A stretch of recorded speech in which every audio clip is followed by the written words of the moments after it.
दोस्तों कहानी की शुरुआत में हमें 25वीं सदी दिखाई जाती है, जहाँ पर सारे ग्लेशियर्स पिघल चुके हैं और अब पूरी धरती पर हर जगह सिर्फ पानी ही पानी है। समुद्र का लेवल 25,000 फीट ऊपर आ चुका है और अब जितने भी लोग बचे हुए हैं वो समुद्र के ऊपर तैरती हुई बस्तियों में रहते हैं। इसी दौरान हम दास्तान नाम के एक आदमी को देखते हैं जो कि अपनी बोट पर समुद्र के बीच भटक रहा था। इसके बाद वो एक डिब्बे में टॉयलेट करता है और उसे एक मशीन में डालता है, जिससे वो टॉयलेट साफ होकर पीने लायक बन जाता है और फिर वो उसे पी लेता है। तभी दास्तान को वहाँ पर एक बोट दिखाई देती है और वो कहता है कि जब भी दो बंजारे मिलते हैं तो वो अपने सामान की अदला बदली करते हैं, लेकिन इस पर वो बोट वाला आदमी उसे मना कर देता है। पर तभी वहाँ पर लुटेरे आ जाते हैं, जिसको देखकर वो आदमी दास्तान से कहता है कि अब तुम जल्दी ही मरने वाले हो। अब वो आदमी ऐसा इसलिए बोल रहा था क्योंकि दास्तान की बोट बहुत धीरे चल रही थी। पर तभी दास्तान अपनी बोट में कुछ जुगाड़ लगाता है और तभी वो बोट एकदम से तेज हो जाती है। इसके बाद दास्तान उस आदमी की बोट के पीछे पड़ जाता है और अपनी बोट से उसकी बोट को पूरी तरह तबाह कर देता है। तभी वो लुटेरे भी वहाँ पर आ जाते हैं।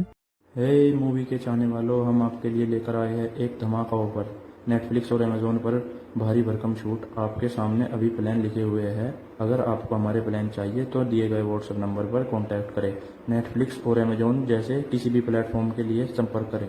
और उस आदमी को पकड़कर मार डालते हैं। अब क्योंकि दास्तान वहाँ से निकल चुका था इसलिए वो बच जाता है। इसके बाद दास्तान एक जल बस्ती तक पहुँचता है और वहाँ पर जाकर वो उन्हें मिट्टी दिखाता है। अब मिट्टी देखकर वो लोग चौंक जाते हैं, क्योंकि आज के टाइम में जिस तरह से सोना चांदी और डायमंड्स कीमती हैं, उसी तरह उस टाइम में मिट्टी की कीमत बहुत ज्यादा थी। और इसी मिट्टी की मदद से दास्तान उस बस्ती के अंदर चला जाता है। फिर जब वहाँ के लोग दास्तान की मिट्टी को तोलते हैं तो वो 6.5 किलो होती है, जिसके बदले वो दास्तान को 62 सिक्कों का ऑफर देते हैं। लेकिन दास्तान उसे कहता है कि उसे 62 नहीं बल्कि उसके 2 गुने चाहिए। इस पर वो लोग उसे 2 गुने सिक्के देने के लिए भी तैयार हो जाते हैं। दरअसल इस टाइम मिट्टी की कीमत इसलिए भी ज्यादा थी ताकि ये लोग इस मिट्टी पर पौधे लगाकर उस पर खाने की चीजें उगा सकें। फिर दास्तान वो सिक्के लेकर एक दुकान पर जाता है और पीने के लिए साफ पानी खरीदता है। वहाँ पर दास्तान एक टमाटर का पौधा देखता है और उसे भी वो खरीदना चाहता है, लेकिन दुकान वाली लड़की जिसका नाम हेलन होता है वो उसे कहती है कि अगर तुम्हें ये पौधा चाहिए तो तुम्हें मुझे अपने आधे सिक्के देने होंगे। अब दास्तान को वो पौधा चाहिए ही था, इसलिए वो अपने आधे सिक्के उसे दे देता है। वहाँ पर हम एक छोटी सी लड़की को भी देखते हैं जिसका नाम इनोला होता है और हेलन उसकी गार्डियन होती है। इसके बाद जब दास्तान अपना सामान खरीद कर वहाँ से जा रहा होता है तभी वहाँ की बस्ती के कुछ लोग दास्तान के पास आते हैं। उनके पास एक लड़की होती है और वो दास्तान को कहते हैं कि आज रात तुम इस लड़की के साथ जो चाहे वो कर सकते हो और फिर जब ये लड़की प्रेग्नेंट हो जाए तो तुम यहाँ का सारा कीमती सामान लेकर यहाँ से जा सकते हो।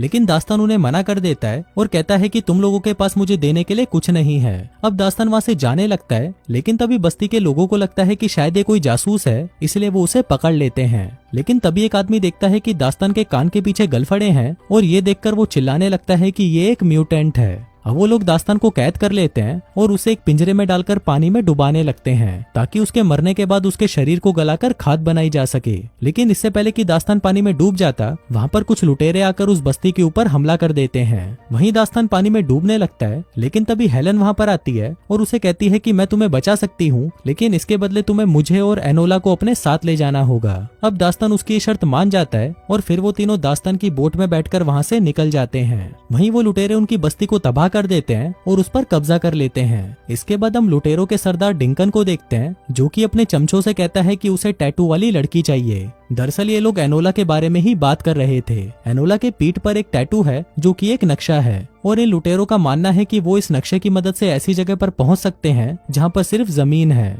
इसके बाद हम दास्तान को देखते हैं जो कि हेलन को कहता है कि उन्हें एनोला को मारना होगा क्योंकि हमारे पास उतना पानी नहीं है जिससे हम तीनों जिंदा रह सकें। पर इस पर हेलन उसे मना कर देती है और कहती है कि ये तो सिर्फ एक बच्ची है। इस पर दास्तान उसे कहता है कि बिना पानी के तो तुम लोग वैसे भी कुछ ही दिनों में मारे जाओगे।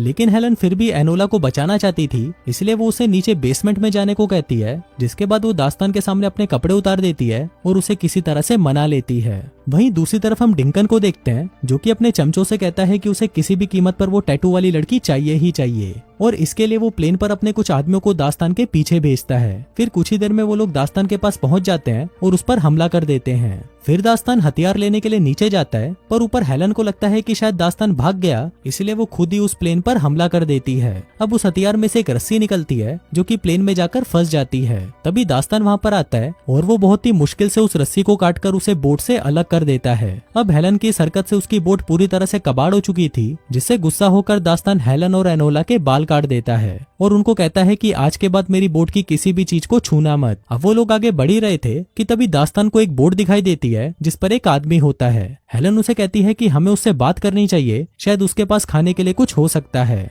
अब दास्तान ऐसा करना तो नहीं चाहता था, पर हेलन के कहने पर वो उससे बात करता है। फिर वो आदमी उसे कहता है कि उसके पास एक बहुत ही बेशकीमती चीज है, जो था एक कागज, क्योंकि समुद्र की दुनिया में तो कागज का मिलना नामुमकिन था। अब वो आदमी उसे कहता है कि मैं ये कागज तुम्हें दे सकता हूँ, लेकिन इसके बदले तुम्हें मुझे हेलन देनी होगी। इधर दास्तान उसकी बात मान जाता है और कहता है कि आधे घंटे के लिए हेलन तुम्हारी हुई, तुम जो चाहे इसके साथ कर सकते हो। इसके बाद वो आदमी हेलन को लेकर नीचे चला जाता है और उसके साथ इंटीमेट होने की कोशिश करने लगता है, लेकिन तभी वहाँ पर दास्तान आ जाता है और उस आदमी को कहता है कि हमारा सौदा कैंसिल हुआ, अब तुम यहाँ से जा सकते हो। लेकिन तभी वो आदमी चाकू निकाल लेता है और दास्तान पर हमला करने की कोशिश करता है, लेकिन उसकी ये कोशिश नाकामयाब रहती है क्योंकि दास्तान उसे ही मार डालता है। अब दास्तान को पता था कि हेलन और एनोला भूखी है, इसलिए वो पानी में कूदता है और एक बहुत ही बड़ी मछली का शिकार करता है, जिससे ये सभी पेट भरकर खाना खा पाते हैं। अब कई दिनों तक साथ रहने के बाद दास्तान हेलन की तरफ अट्रैक्ट होने लगता है और उसकी एनोला के साथ भी दोस्ती हो जाती है और इसके साथ ही वो उसे पानी में तैरना भी सिखाता है। अब ऐसे ही कुछ दिन बीत जाते हैं और एक दिन दास्तान देखता है कि डिंकन और उसके गुंडे उसे ढूंढ रहे हैं। अब दास्तान को शक होने लगता है कि ये लुटेरे बार बार उनका ही पीछा क्यों कर रहे हैं, जबकि उनकी तो उसके साथ कोई दुश्मनी भी नहीं है। तभी हेलन उसे बताती है कि एनोला के पीठ पर जो टैटू है वो एक नक्शा है, जिसकी मदद से ये लोग जमीन पर पहुंच सकते हैं। अभी सुनकर दास्तान उसे कहता है कि ये सब फालतू की बातें हैं और ऐसी कोई भी जगह नहीं है, पर हेलन उसे कहती है कि ऐसी जगह है। जब एनोला हमें मिली थी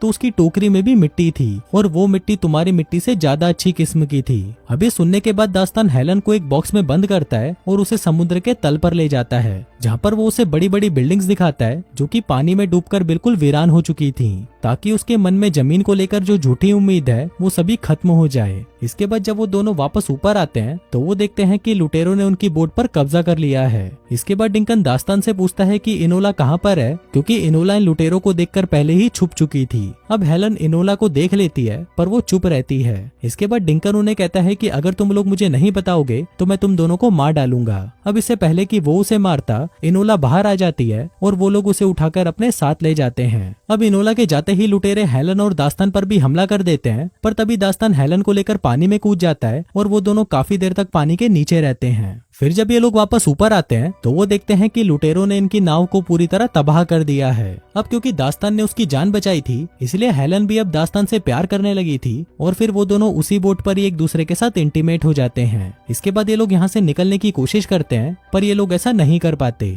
फिर थोड़ी देर बाद वहाँ पर एक आदमी आता है जिसके पास एक उड़ने वाला बैलून था और ये आदमी हेलन की ही बस्ती का था। फिर वो उन दोनों को बचा लेता है, जिसके बाद ये लोग इनोला को बचाने के लिए उन लुटेरों के पीछे जाने लगते हैं। अब दास्तान डिसाइड करता है कि वो इनोला को वापस लेकर ही आएगा और फिर वो लुटेरों के बड़े वाले जहाज पर पहुंच जाता है और उनके सामने खड़ा होकर कहता है कि मुझे वो बच्ची वापस चाहिए। लेकिन इस पर डिंकन उसे कहता है कि बेटा तुम आ तो गए हो, लेकिन अब तुम जिंदा वापस नहीं जा पाओगे।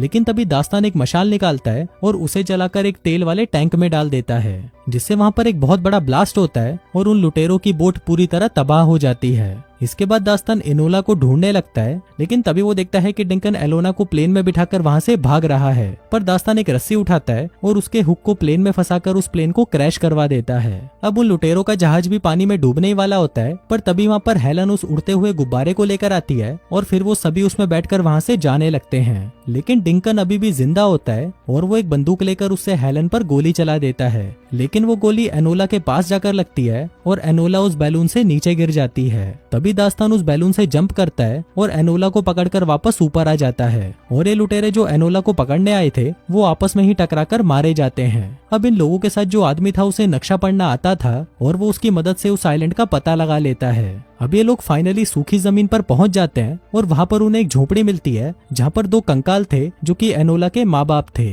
वहीं पर टैटू बनाने का सामान भी था, जिससे हमें पता चलता है कि एनोला के माँ बाप को पता था कि वो मर रहे हैं। तभी उन्होंने एनोला के पीठ पर यहाँ का नक्शा बनाया और उसे एक टोकरी में डालकर समुद्र में छोड़ दिया। साथ ही उन्होंने उस टोकरी में सूखी मिट्टी भी डाल दी, ताकि जब ये किसी को भी मिले तो उसे पता चले कि कहीं पर सूखी जमीन भी है। वहीं दूसरी तरफ हम देखते हैं कि दास्तान को यहाँ पर बिल्कुल भी अच्छा नहीं लगता, क्योंकि वो एक इंसान नहीं बल्कि एक म्यूटेंट था और वो समुद्र में वापस जाना चाहता था। वहीं पर हेलन और एनोला नहीं चाहती थी कि दास्तान वापस जाए, पर पर दास्तान को जाना पड़ता है क्योंकि उसकी असली दुनिया समुद्र में थी। अब दास्तान अपने अगले एडवेंचर पर निकल जाता है और दोस्तों इसी के साथ ही ये कहानी यहीं खत्म हो जाती है।